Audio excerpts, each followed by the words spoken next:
It is viewers like you that make videos like this possible. Please support MickeyMousePark.com.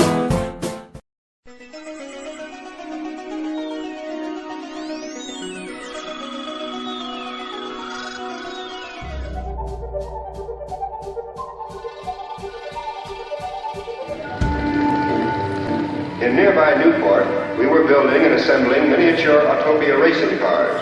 These will speed along the Tomorrowland freeway.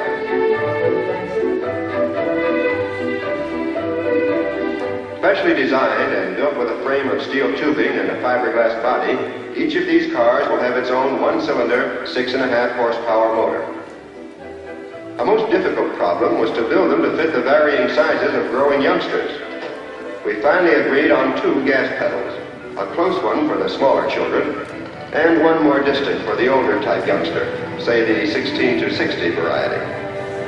And to give it that authentic real-life feeling, our freeway will be patrolled by miniature police cars. In the case of the Autopia car, it was quite obvious that the car needed a little body. I could see in an instant what was needed, made a few sketches, brought them in on the second Saturday. They said, well, Walt's got a whole bunch more stuff for you to do here. And I said, well, just quit my day job and come right over here. Before we open the park, we have to have a lot of stuff done. Like in the case of Autopia cars, we had to have 40 Autopia cars on site, but they were only partially completed coming from the factory down in Newport Beach. So I was out there with some of the ride operators with our own tools, putting the bumpers on the cars and a tent out in the back lot. Yes, all kinds of chaos, but it was unforgettable. We were all assigned to be in different places, and my assignment was to have about a dozen Autopia cars driven from the ride and hold them just off of Main Street, and then would phase into our part of the parade with a little Autopia cars. So I can only tell you what opening day was like with this chaos, trying to keep these little Autopia cars running. It was a hot day. The gasoline cars, they get vapor lock and you kind of restart the engines. Little kids wanted to ride in the cars, and then we had to get them out of the television shot and put them back on the ride and be ready for later in the day when invited guests were going to start riding the cars. Of the 4 Autopias that have existed in Disneyland, the one in Tomorrowland was the only Autopia up and running on opening day. This original Autopia track curled across the approximately 3 unlandscaped acres of Disneyland's eastern edge, with most of the track design attributed to Disney legend Mark Davis. During these early years, the Richfield Oil Company, the official gasoline of Disneyland, and the company that in 1970 would become the R in Arco, was a sponsor of the Autopia, and the Richfield name was prominently displayed on the signage at the site. In 1956, Souvenir Book called them Autopia-Disneyland Cars of the Future. So it's hard to see how these small, slow, noisy, gas-powered autos, driven mostly by kids, were futuristic. Fun, yes? Futuristic, no.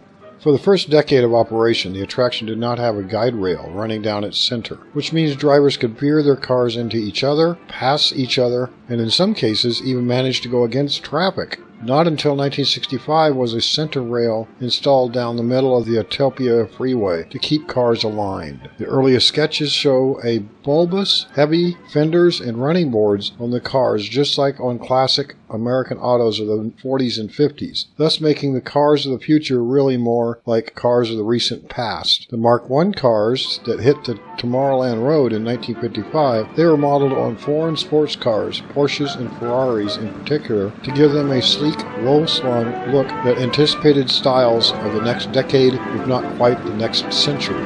Unfortunately, with bodies made of fiberglass and bumpers of soft aluminum, the cars couldn't withstand anything more than slight impacts, even though they usually traveled at less than 8 miles per hour. Before the park opened, the cars were tested without bumpers and were almost completely destroyed by the test drivers. Bumpers were fitted around the vehicle, but there were still problems with collisions, as a guide rail had yet to be implemented on the ride. Eventually, the vehicles were fitted with spring-loaded bumpers to discourage collisions. Over the years, Tomorrowland Autopia saw many changes, including a new track when the submarine voyage was built, the addition of Fantasyland Autopia nearby, and new fleets of cars several times.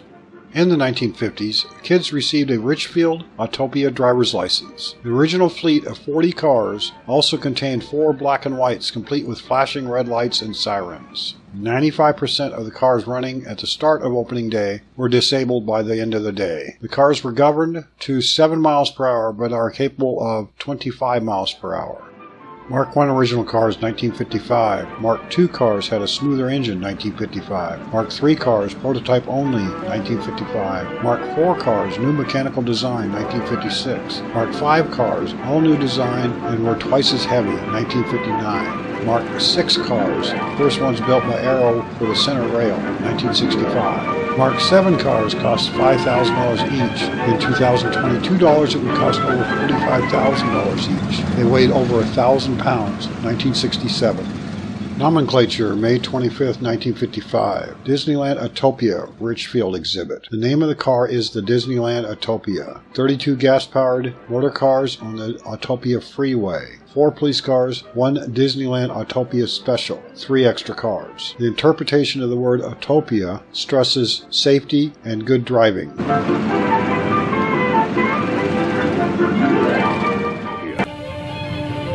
Autopia is the safest of all superhighways. Here, future motorists learn good driving habits and have fun doing it.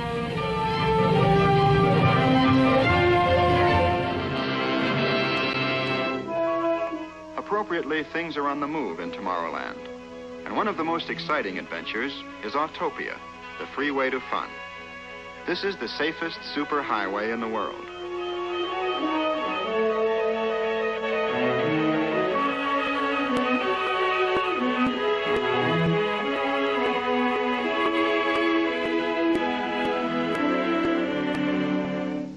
In the family car, it's the grown-ups who do the driving. But here in Autopia, the youngsters are in the driver's seat and head for the open road on their own.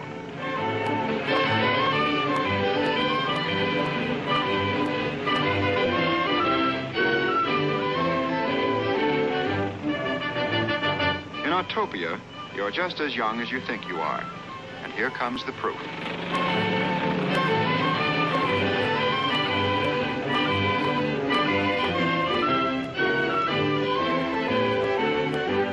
Attraction in particular was in need of a tune-up, the Autopia.